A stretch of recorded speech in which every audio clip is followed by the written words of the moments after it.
اور باقی ساتھی بھی جن کو میں نہیں جانتا کہ جو یہ اہتمام کرتے ہیں، آپ کا یہ کچھ وقت بیٹھنا کوئی معمولی نہیں ہے، یہ بھی حج اور عمرے کے اجر کے برابر ہے۔ صحیح الجامع کی روایت ہے، نبی مکرم علیہ الصلوۃ والسلام نے فرمایا من غدا او راح الی المسجد، جو بندہ مسجد کی طرف آتا ہے کس لیے؟ لا یرید ان یتعلم خیرا او یعلمہ، صرف اس کا ارادہ کسی کے حوالے نہ نہیں ہے، اس کا ارادہ دکان سے چھٹی کر کے بیٹھنا نہیں ہے، اس کا ارادہ مالک سے جان چھڑا کے مسجد میں آ کے آرام کرنا نہیں ہے۔ ارادہ کیا ہے؟ مسجد میں آ کے فتنہ فساد پھیلانا ارادہ نہیں ہے۔ ارادہ کیا ہے؟ خیر کی تعلیم لینے کے لیے آتا ہے یا خیر کی تعلیم دینے کے لیے آتا ہے، درس و تدریس کے لیے آتا ہے، سبق سننے سنانے کے لیے آتا ہے، حدیث سیکھنے سکھانے کے لیے آتا ہے۔ نبی مکرم علیہ الصلوۃ والسلام نے فرمایا قال له كأجر حاج تاما حجته، اللہ اس کو پورے حج کا اجر عطا فرما دیتے۔ صحیح الجامع صغیر میں امام البانی رحمۃ اللہ علیہ نے اس حدیث کو نقل کیا ہے۔ اس سے آگے نبی مکرم علیہ الصلوۃ والسلام نے فرمایا، صحیح مسلم کی روایت ہے، انسان رمضان کے اندر عمرہ کرتا ہے، اللہ حج کا بلکہ میرے ساتھ حج کرنے کا اجر عطا فرما، حاجی کے سامان کو تیار کرتا ہے، خوشی خوشی کام کرتا ہے، اللہ اس کو بھی حج کا اجر عطا فرما دے۔ اس سے آگے بڑھ کے یہ تو تھے مسجد تک کے لیے، اس سے آگے انسان ہاتھوں کو اٹھاتا ہے، رب سے دعا مانگتا ہے، اللہ مجھے حج کی سعادت عطا فرما دے، اللہ عمرے کی سعادت عطا فرما دے، صرف دعا کرنا اس کا کام ہے۔ نبی مکرم علیہ الصلوۃ والسلام کی حدیث جس کو سالم بن حنیف رضی اللہ تعالیٰ عنہ بیان فرماتے ہیں، صحیح مسلم کے اندر غالباً 959 یا 595 حدیث ہے، نبی مکرم علیہ الصلوۃ والسلام کی حدیث نقل کرتے ہیں، ایک بندہ صدق کے دل سے دعا کرتا ہے اللہ شہادت کی موت عطا فرما دے، بلغوا منازل الشہداء، اللہ شہادت کے مرتبے میں فائز کر دیتا ہے، اگرچہ نبی مکرم علیہ الصلوۃ والسلام نے فرمایا وَلَوْ أَنَّ مَاتَ عَلَى فِرَاشِهِ، اگرچہ اپنے بستر پہ ہی فوت کیوں نہ ہو۔ دعا کرنا انسان کا کام ہے، اللہ اجر اس کو عطا فرما دیتے۔ دعا کے لیے تو ہاتھ اٹھانے پڑیں گے، کچھ کام کرنا پڑے گا، اللہ نے اس سے بھی آسانی کر دی ہے۔ جامع ترمذی کی روایت ہے، نبی مکرم علیہ الصلوۃ والسلام نے فرمایا انما الدنیا لاربعۃ نفر، دنیا 4 قسم کے لوگوں سے بڑی پڑی ہے، دنیا کی مثال 4 قسم کے لوگ ہیں۔ پہلا آدمی جس کو اللہ نے مال و دولت بھی دیا ہے اور علم بھی دیا ہے، صدقہ بھی کرتا ہے، لوگوں کو تعلیم بھی دیتا ہے، اور دوسرا یہ اسی ضمن میں جو میں بیان کر رہا ہوں، ایک تو ہاتھ اٹھائے تو دعا کی تھی، ایک نے دعا بھی نہیں کی، ابھی دل میں خیال ہی آتا ہے، صرف خیال آیا اللہ اجر کا اجر عطا فرما دیتے ہیں۔ نبی مکرم علیہ السلام نے فرمایا وہ بندہ اللہ نے مال و دولت دیا، علم دیا، وہ علم سے لوگوں کو تعلیم دیتا ہے، مال و دولت سے صدقہ و خیرات کرتا ہے۔ دوسرا جس کے پاس مال و دولت نہیں ہے، علم بھی نہیں ہے، لیکن دل کے اندر خواہش آتی کاش اللہ مجھے بھی مال دے دے، میں بھی اللہ کے راستے میں خرچ کر دوں۔ نبی مکرم علیہ السلام نے فرمایا انما اجرهما سوا، ان دونوں کا اجر برابر ہے، دونوں کا اجر ایک جیسا ہے۔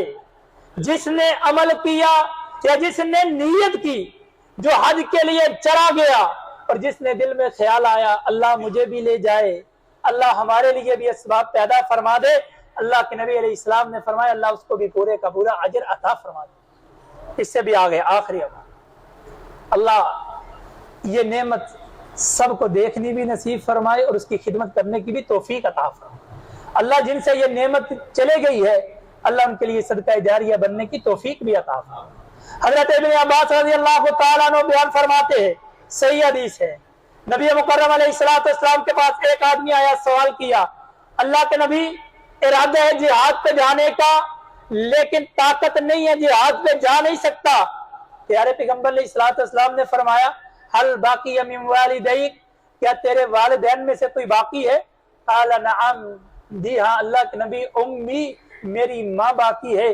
آپ نے فرمایا جا اس کی خدمت کر لے، اللہ تمہیں اجر حاج و محرم و مجاہد، ماں سے نیکی کرنا، والدین سے نیکی کرنا، ان سے حسن سلوک کرنا، اللہ تمہیں حج، عمرے اور مجاہد جہاد جتنا اجر عطا فرما۔ صحیح حدیث جس کو امام البانی نے سلسلہ حدیث صحیحہ میں بھی نقل کیا ہے، اور حضرت ابن عباس رضی اللہ تعالیٰ فرماتے ہیں جس کو امام بخاری رحمہ اللہ الباری نے الادب المفرد کے اندر نقل کیا ہے، فرماتے ہیں میرے علم میں والدین سے حسن سلوک کرنے سے بڑی نیکی کوئی ہے ہی نہیں، سب سے بڑی نیکی اور انعام یہ ہے کہ انسان والدین کے ساتھ نیکی کرتا ہے۔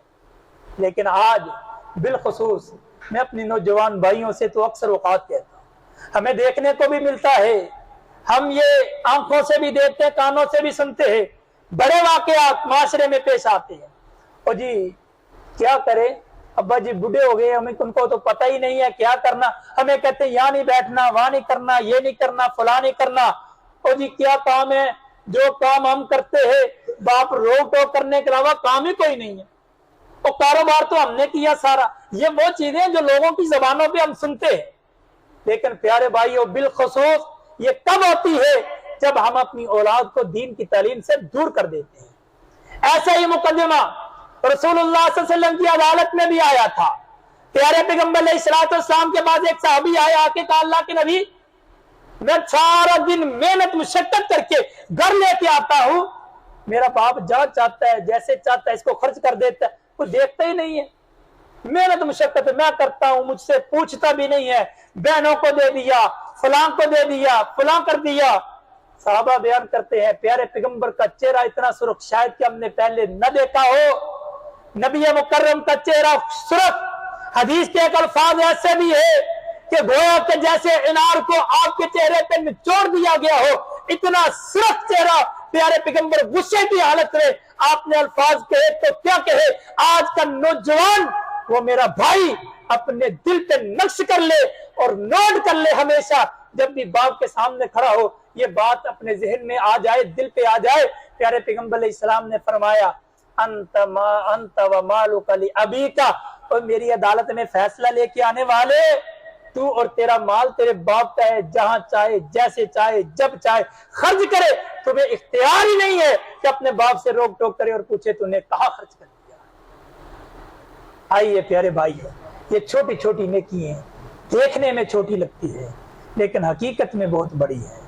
کبھی کبھار یوں بھی ہوتا ہے کہ ہم کسی نیکی کو چھوٹی اور معمولی سمجھ کے چھوڑ دیتے ہیں، لیکن وہ نیکی میرے رب کے قرب کا باعث بنتی ہے۔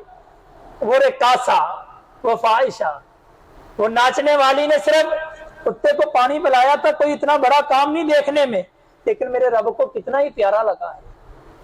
صحیح عین کی حدیث بھی ہے، پیارے پیغمبر علیہ الصلوۃ والسلام نے فرمایا آدمی عمل کرتے کرتے نیکی کرتے کرتے جنت کی دہلیز تک پہنچ چکا ہوتا ہے، لیکن کوئی ایسا عمل کرتا ہے یا زبان سے ایسا جملہ نکالتا ہے جس کو اس کی کوئی وقت نہیں ہوتی، لیکن اللہ کو اتنا غلیظ ہوتا ہے، اللہ کی اتنا ناپسندیدہ ہوتا ہے، اللہ جنت کی دہلیز سے اٹھا کے جہنم کے وسط میں گرا دے۔ دوسری طرف وہ بندہ جو نیکی گناہ کرتے کرتے کرتے کرتے جہنم کے کنارے پہ پہنچ چکا ہوتا ہے، کوئی عمل ایسا کرتا ہے یا بول ایسا بولتا ہے جو میرے رب کو اتنا پسند آتا ہے، اللہ اٹھا کے جنت کے وسط میں محل بنا دے۔ اس لیے آئیے ہم اپنی اصلاح کو کرے، ایسے اعمال کو کرے، اپنے بچوں کی تربیت کو کرے۔